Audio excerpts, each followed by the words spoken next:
කලින් වීඩියෝ එකේදී ඔයාලට කිව්වනේ අපි රාත්‍රී කඳුරු බැඳීමට තෝරගත්තේ දික්කන්ද වැව ගාව කඳුරු භූමිය නෙවෙයි. මැදවත්ත වතුරේ මුලින්ම හම්බෙන කබානා සහිත කඳුරු භූමිය වගේ. මෙම කඳුරු භූමිය දල පෑවුමක් සහ හුළං කපොල්ලක් මැදින් පිහිටි නිසා අපි හිතනවට වඩා සුන්දර පරිසරයකින් පිහිටීමක් අපට දැක ගන්න හැකි වුණා. තද හුළඟ නිසා සීතල ඉතාමත් තදින් දැනුණත් මේ සිසිලස ඇඟට ගෙනත් දුන්නේ අමුතු වින්දනයක්. ඇත්තම කියනවා නම් මේ මොහොතේ අපි මේ ජීවත් වෙන පරිසරය අපිව වෙනම පාරාදීසයකට අරන් ගියා. අපි හිටපු පැත්තට ඉර බහින එක ඉතාමත් සුන්දරව දිස්සුණත් මේ වැහිබර කාලගුණයත් එක්ක මීදුම ගතිය වැඩි හින්දා ඒක වනාව පැහැදිලිව පෙවුන්නේ නැති වුණාට යම් ප්‍රමාණයකට බලා ගන්න හැකි වුණා. ඕගොල්ලන්ටත් පේනවා ඇතිනේ වලාකුළු තද හුළඟත් එක්ක ගහගෙන ගිහිල්ලා ඈතින් ඉර බැහැගෙන යන අපූර්ව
රැට චපාති එක්ක මේ මොකද මේ හොද්ද කිව්වේ?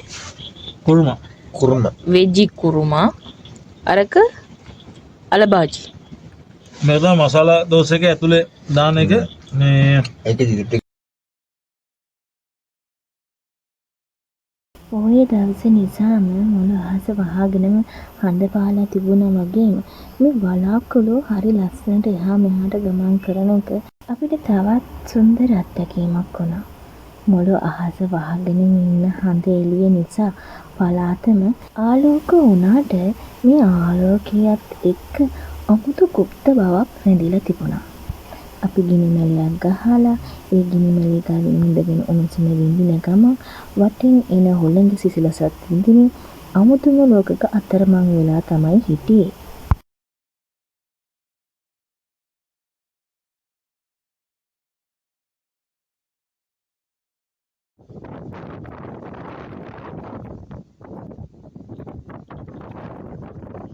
පිස්සුවක් ඈ. ඇහැට විසක් මේ ෆෝන් එකට අහු වෙන්නේ නැහැ ඒක. මේ තනිකර මේ කඳුවගේ. ඒක නම් පිස්සුවක් නේද?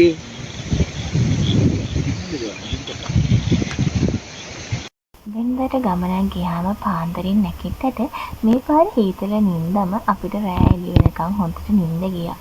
කොහොම හරි ඊර උදා වෙනවා බලා ගන්න බැරි වුණාට අපිට පරිසරයේ සුන්දරත්වය විඳ ගන්න නම් අපිට පුළුවන් වුණා.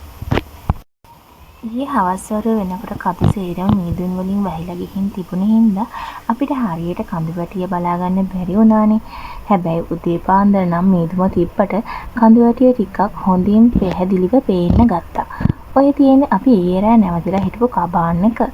ඇත්තටම තැන හරිම සුන්දරයි. චුට්ටක් එහා මෙහා වෙලා කකුල ලිස්සුවොත් සෑහෙන දුර පල්ලෙහාක තමයි නතර වෙන්නේ. අපි රිවර්ස්ටර්න් ගමනත් එක්ක තව ගමනක් යොදාගෙන තිබුණ හින්දා උදේ පාන්දරින්ම නවතැනින් පිට වෙන්න ඕන කියලා අපි තීරණය කළා. මොකද අපිට සෑහෙන දුරක් ආපහු යන්නත් තියෙනවනේ. ඒ හින්දා අපි තීරණය කළා අස්පස් කරලා උදේ කෑමත් ෆුඩ් ෆෙස්ටිවල් එකකින් කාලා ගමන පිටත් වෙන්න.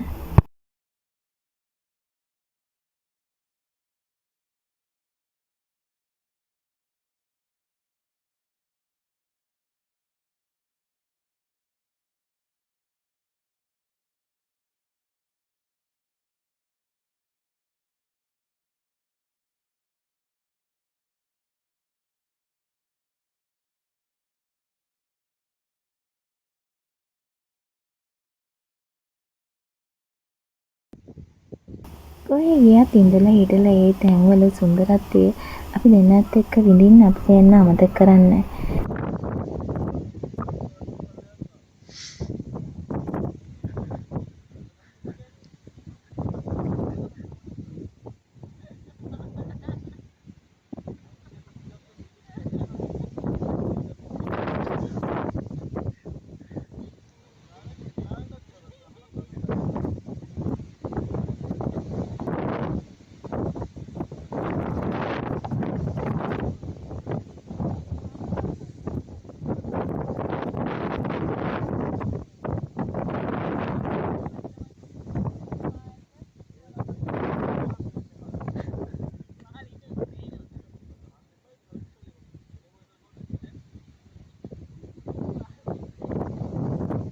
ඔන්න අපි හිටපු තැන අපි සම්පූර්ණයෙන් මාස් කළා.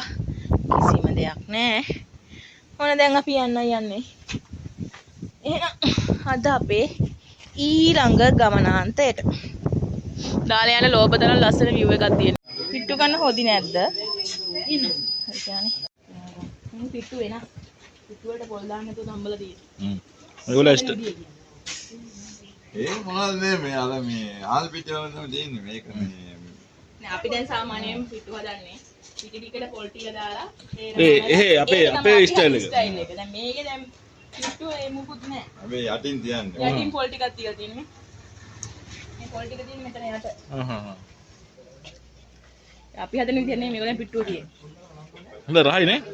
මේක ආල් පිටි මේ නේ නේ අපිනේ ආල් පිටි. ආල් පිටි මේ නැද්ද? මේ පිටි නේ මේ නේ මේක මේගොල්ලෝ වෙනම මේ පැත්තේ තියෙන ආල් වෙනයිනේ මේ ඒ පැත්තේ තියෙන ආල් වෙනයි. අතට මේ හදන හාල් මේ පිටි එක හදන හාලකුත් තියෙනවා විශේෂ හාල. ඔව් මේ පිට්ටු හදන ආල් තමයි මේක පිටි. ඒක වෙනම තියෙනවා. ඒකට මොකද්ද කියන්නේ නම මොකද්ද? වර්ගයක් තියෙනවා පිට්ටු හදන හාල් කියලා කියන්නේ නැත්නම් මොකක් හරි වර්ගයක් නමක්. ආල් පිටි කියවන හරි පිට්ටු හදන ආල් පිටි කියවන දැන්. ඉතින් යාපෙන් තමයි ගෙන්නන්නේ. ඔව් එන් ගිහලා ගන්න. අපේ තියෙනනේ මේ ආල් තියෙනවානේ දැන් රත්න රාමයනේ තියෙන්නේ. ඔව් ඒ ආල් වෙනයි. ඒ ආල් මෙහෙට ඉන්නේ යවන්නේ. බත්තේම මේ මෙච්චර ලොකු. ඇට ලොකුයි. රතු ආල් මෙච්චර ඇට ලොකු. අදට ඒගොල්ලෝ මේ රතු හාල් වලින් හදාගත්ත හාලකින් පිටින් දැන් විසලයි.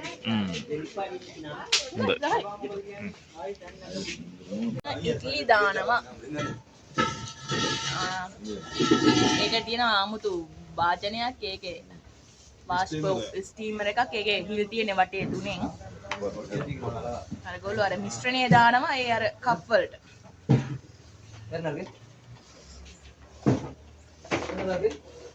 අර එහා පැත්තේ පිට්ටු දැම්බෙන්නේ. මේක පිටු.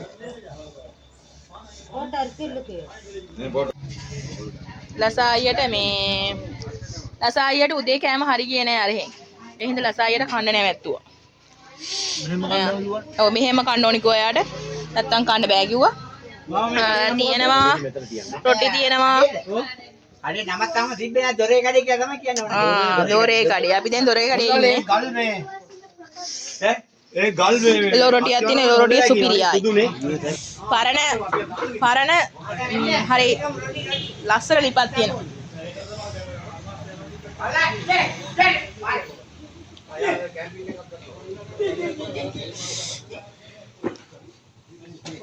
අංකල් තමයි හදන්නේ නේ? ඔව්. අංකල් තමයි කෑම හදන්නේ.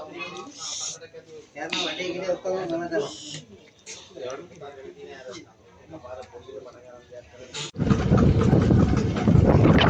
ඉස්සරහින් යනවා අපි වගේම අපේ ජාතියේම යාළුවෝ සහෝදරයෝ ටික. සෙන්කඩගල ස්කූටර් ක්ලබ්. 82 ශ්‍රී එකක් තියෙනවා.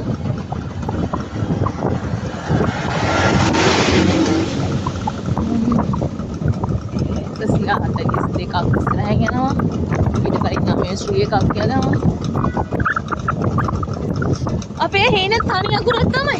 ඒක තත්ත්වයක් නෑ අපිට මේක හොඳයි.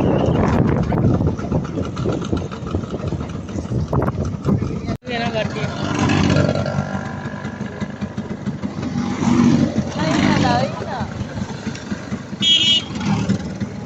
හොරක දාලා සායියක් දෙන. ඉතින් එහෙමයි අපේ රිවර්ස්ටන් ගමන ඉවර වුණේ. අපි ආයෙ ගමනකින් හම්බ වෙමු. එතකන් ඕගොල්ලෝ පරිස්සමින් ඉන්න.